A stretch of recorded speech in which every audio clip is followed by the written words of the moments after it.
వందనాలండి. ఈరోజు మే 23 సొలొమోను యొక్క జ్ఞానం గురించి కొన్ని విషయాలు తెలుసుకుందాం. మొదటి రాజులు 3, 7-9 వరకు. నా దేవా యెహోవా, నీవు నా తండ్రి అయిన దావీదునకు బదులుగా నీ దాసుడనైన నన్ను రాజుగా నియమించి ఉన్నావు. అయితే నేను బాలుడను, కార్యములు జరుపుటకు నాకు బుద్ధి చాలదు.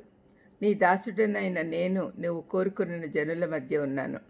వారు విస్తరించి ఉన్నందున వారిని లెక్క పెట్టుటయు వారి విశాల దేశమును తనిఖీ చేయుటయు అసాధ్యం.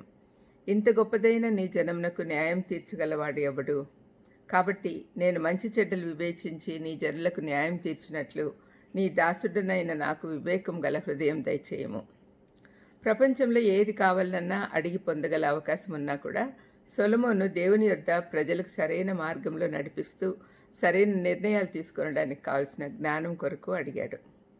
యాకోబు 1:5 ప్రకారము మనం అడిగినా కూడా దేవుడిస్తాడు. తనకు అప్పగించబడిన పనిని చేయటకు కావలసిన వివేచన కొరకు సొలొమోను అడిగాడని మనం గమనించాలి. ఏదైనా నువ్వే చెయ్యి అని దేవునికి చెప్పలేదు. మనం ఎప్పుడు నాకు అది చెయ్యి ఇది చెయ్యి అని అడుగుట మానేసి మన ద్వారా దేవుడు ఏమి చేయాలనుకుంటున్నాడో అది చేయమని అడగాలి. ఏం చేయాలో తెలుసుకొని ఆ ప్రకారం చేయుటకు సహాయం చేయమని అడగాలి.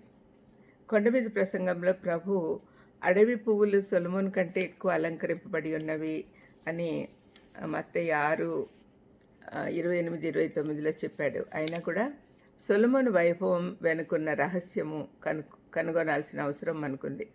అతని జీవితంలోని అనేక అంశాలు మీ ముందు ఉంచాలని నేను ఆశపడుతున్నందున రాబోయే రోజుల్లో చెప్తాను. సొలొమోను ఇజ్రాయెల్ దేశము బంగారు దేశంగా ఉన్న కాలంలో పాలించాడు.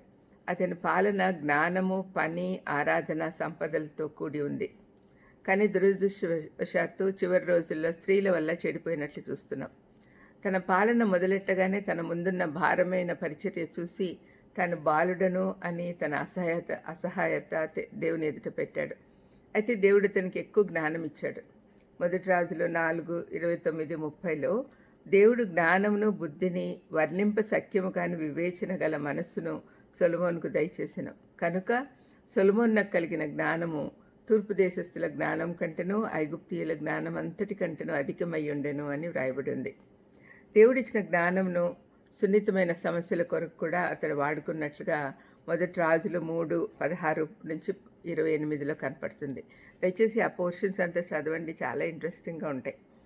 ఒక శిశువు కొరకు 2 స్త్రీలు పోట్లాడుకుంటూ ఉన్నప్పుడు ఆ సమస్యను సులభంగా పరిష్కరించాడు.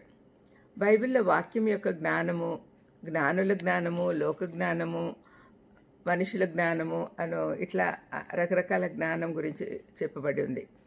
అయితే దేవుని జ్ఞానము ఈ జ్ఞానాలకు విరుద్ధంగా ఉంటుంది. అది పైనుండి వచ్చే జ్ఞానం. అది సొలొమోనుకి ఇవ్వబడింది. అయితే మన యేసు ప్రభువుకున్న జ్ఞానము సొలొమోను కంటే గొప్పది అని మత్తయి 12:42లో చెప్పబడింది. ఎందుకంటే ఆయన జ్ఞానానికి మూలం కాబట్టి.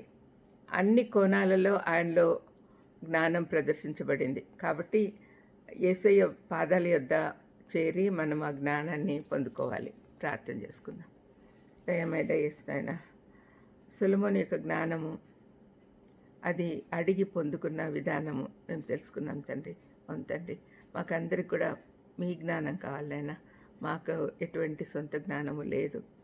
మాకు మీ జ్ఞానం ఇవ్వమని, ఆ జ్ఞానంతో ఈ లోకంలో బతికేటట్టు మమ్మల్ని ఆశీర్వదించమని యేసుక్రీస్తు నామమున వేడుకొంచున్నాను తండ్రి. ఆమెన్. God bless you.